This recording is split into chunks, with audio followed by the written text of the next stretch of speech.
Have you ever been so tired that it had nothing to do with sleep? Not the tiredness of a long day or a hard week, but something deeper, something lodged in the marrow of your being. The tiredness of smiling when you feel nothing. The tiredness of typing an exclamation mark at the end of a sentence because a period feels too cold. The tiredness of performing grief the right way, love the right way, ambition the right way. We live in an era where our emotions have become a public commodity, something to be packaged and presented for inspection. We curate our morning on social media. We rehearse our enthusiasm in meetings. We learn the exact facial expression that signals we are passionate, empathetic, relatable, alive. And somewhere beneath all of that theater, beneath the mask we have worn so long that we have forgotten where our face ends and the mask begins, there is a quiet scream. A scream that says, "I am exhausted from pretending." In 1942, a man named Albert Camus wrote a slim, devastating novel about a man who simply refused to pretend. It opens with what may be the most quietly violent sentence in all of literature. "Maman died today, or maybe yesterday, I cannot be sure." With those words, a French-Algerian clerk named Meursault does the unthinkable. He does not perform. He does not collapse into sorrow. He does not narrate his grief with poetic precision. He simply states what happened, and he is not entirely sure of the day. And for that, the world will destroy him. But before we descend into Meursault's strange and luminous world, we need to understand the philosophical bedrock Camus was standing on when he wrote this book. Camus was consumed by a single devastating question, a question that he considered the only serious philosophical question there is: why should we go on living in a universe that offers no answers? This was not academic musing for him. He grew up poor in Algeria, lost his father before he could remember the man's face, and watched a world tear itself apart in war. And from that suffering, he did not extract faith or hope or some redemptive system of meaning. He extracted something far more radical. He extracted honesty. He looked at the universe and he saw something beautiful and terrible at the same time. It does not care. Not in a cruel way, not in a punishing way, but in the way the sea does not care whether you drown or swim. It is simply there, vast and indifferent, offering no script, no guidelines, no audience to applaud your suffering. Camus called this the absurd. Not absurd in the casual sense of something funny or ridiculous, but absurd in the philosophical sense, the collision between our desperate human need for meaning and the universe's utter silence in response. And here is the crucial part. Camus did not say the answer was despair. He said the answer was revolt. To keep living, fully and honestly, without the comforting lie that any of it means something it does not. That is the soil from which Meursault grows. And Meursault is not what you expect. He is not a tortured intellectual. He is not brooding in a cafe contemplating nothingness. He is a man of the body, of the senses, of the immediate present. He goes to his mother's funeral, and he notices the heat. He notices the glare of the sun on the road. He notices that the screws on the coffin have been driven in, so that you can see the polished head standing out against the stained wood. He notices these things because he is, in the most literal sense, paying attention to what is actually happening, rather than performing what everyone expects him to feel. At the vigil, he drinks coffee. He smokes a cigarette. He does not cry. These details seem minor, almost trivially human, and yet they will be weaponized against him with devastating precision later. When Meursault returns to Algiers, he does something shocking in its normalcy. He goes on living. He goes swimming the next day. He meets Marie, a woman he used to work with, and they watch a comedy film together and begin a physical relationship. When Marie asks him if he loves her, he tells her that the word probably does not mean anything, but that he does not think so. When she asks if he would marry her, he says it does not matter much to him, but he would if she wanted. This is not cruelty. Read it carefully, and you will see it is the opposite. It is an almost painful refusal to lie, to inflate a feeling into something larger than what it is. Meursault likes Marie. He enjoys her body, her laughter, the way the salt water dries on her skin in the sun, but he will not call that love if love is a word that means more than what he actually feels. He will not manufacture a declaration just because the script demands one. And this is where the mirror turns toward us. How many times have we said, "I love this," when we merely liked it? How many times have we said, "I am so passionate about this work," when we felt nothing, when we were simply trading hours for a paycheck and hoping nobody noticed the emptiness behind our enthusiasm? How many times have we posted a tribute to someone we had not spoken to in years, performing public grief so that others would see us performing it, so that we would not be judged for silence? Meursault's crime, his original sin long before he ever pulls a trigger, is that he lives without this performance. He exists in the gap between what he actually feels and what the world demands he display, and he refuses to bridge that gap with theater. Then comes the beach, the sun, the murder. And this is perhaps the strangest and most misunderstood scene in modern literature. Meursault has been drawn into a conflict that is not his own, a dispute between his neighbor Raymond and a group of Arab men. He ends up on a beach, under a sun so blinding and oppressive that Camus describes it as a physical assault. The light crashes against the sand, the heat presses against Meursault's forehead like a blade. The glare off the Arab's knife sends a searing shaft of light into his eyes. And then, in a moment that defies rational explanation, in a moment that has no motive, no plan, no emotional narrative of revenge or hatred, Meursault fires. He fires 4 more times into the motionless body, and he describes it as if he is knocking on the door of unhappiness. This is the absurd made flesh. There is no why. There is no satisfying psychological backstory that explains the killing. Camus strips the act of violence of every comforting narrative we cling to when we try to make sense of terrible things. It was the sun. It was the glare.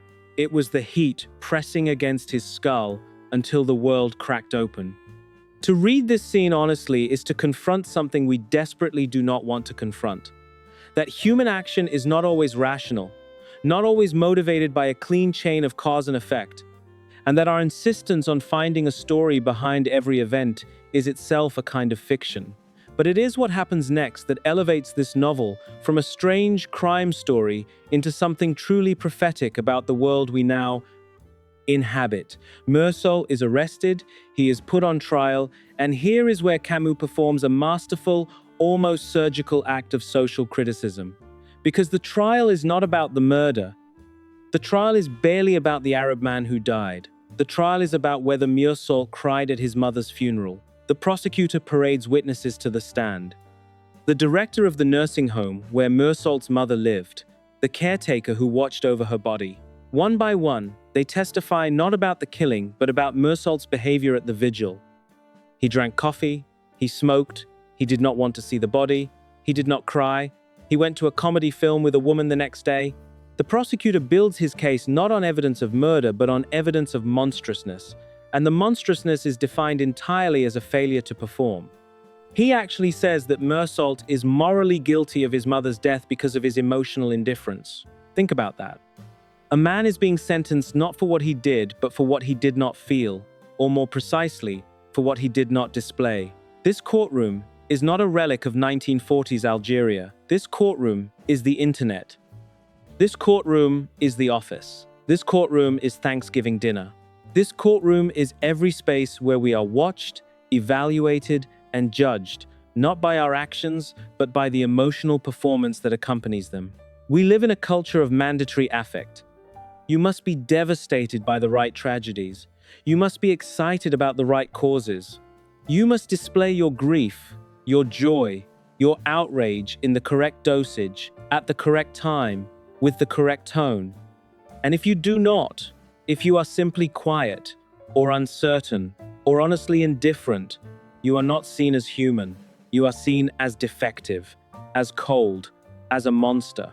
We do not burn people at the stake anymore. We do it with unfollows, with whispered judgments, with the slow social death of being labeled someone who does not care. Meursault's defense attorney tries desperately to humanize him, to construct a narrative of grief and shock and emotional paralysis. But Meursault will not cooperate. He will not lie. When asked about his feelings, he says what he always says, the truth. He loved his mother, but that did not change the fact that all normal people at one time or another wish their loved ones were dead. The courtroom gasps. Of course it does. Not because the statement is untrue, but because it is forbidden to say. We all know that grief is complicated, that love contains resentment, that the death of a parent can carry with it a secret, shameful thread of relief. But we have agreed, collectively and silently, never to say this out loud.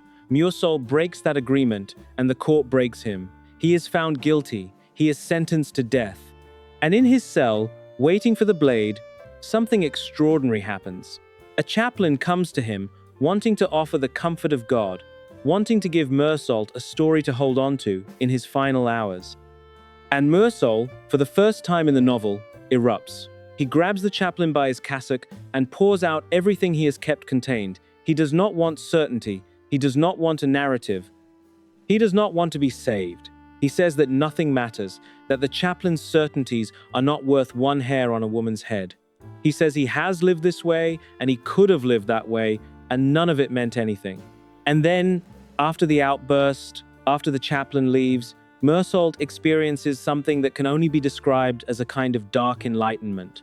He opens himself to the gentle indifference of the world and finds it, for the first time, brotherly. He looks up at the stars and feels the night air on his face, and he is, against all logic, against all expectation, at peace. This is not nihilism. This is the opposite of nihilism.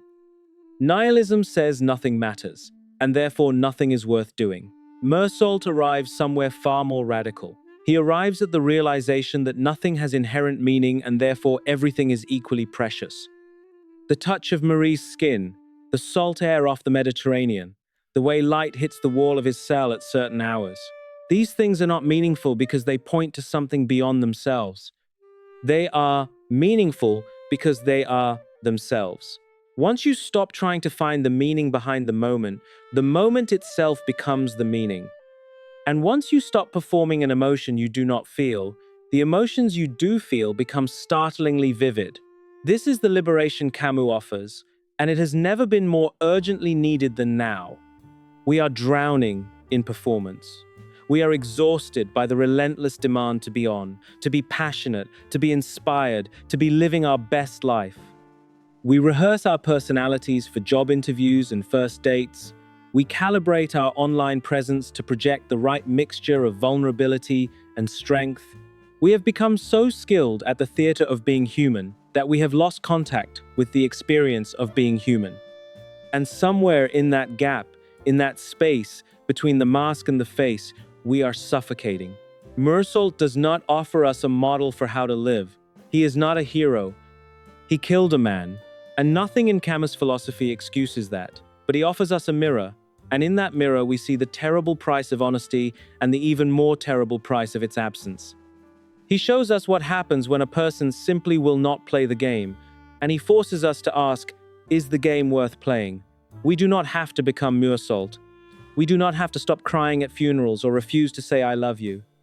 But we might consider, just for a moment, which of our emotions are actually ours, and which are costumes we have worn so long that we have forgotten we put them on.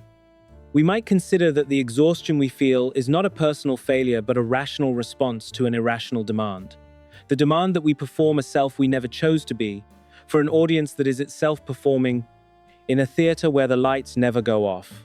Albert Camus once wrote that the only way to deal with an unfree world is to become so absolutely free that your very existence is an act of rebellion. Meursault, in his cell, facing death, finally becomes free. Not because he escapes the guillotine, he does not, but because he stops pretending. He stops trying to be what the court, the chaplain, the world demands he be. He opens himself to the night, to the stars, to the indifferent beauty of a universe that owes him nothing. And in that surrender, in that final, radical act of honesty, he finds something that all our performing and pretending and curating never delivers. He finds himself. Perhaps the most quietly terrifying thing about this novel is that 80 years after it was written, we are more trapped in the courtroom than Meursault ever was. The difference is that we built it ourselves. We appointed the prosecutors. We wrote the scripts. And every morning, we take the stand and testify against our own authenticity. The sun still blazes. The sea still does not care. And somewhere, beneath all the noise, Beneath all the performance, there is a version of us that is simply sitting in a room, feeling the air on our skin, and that is enough. That has always been enough. The only question is whether we have the courage to let it be.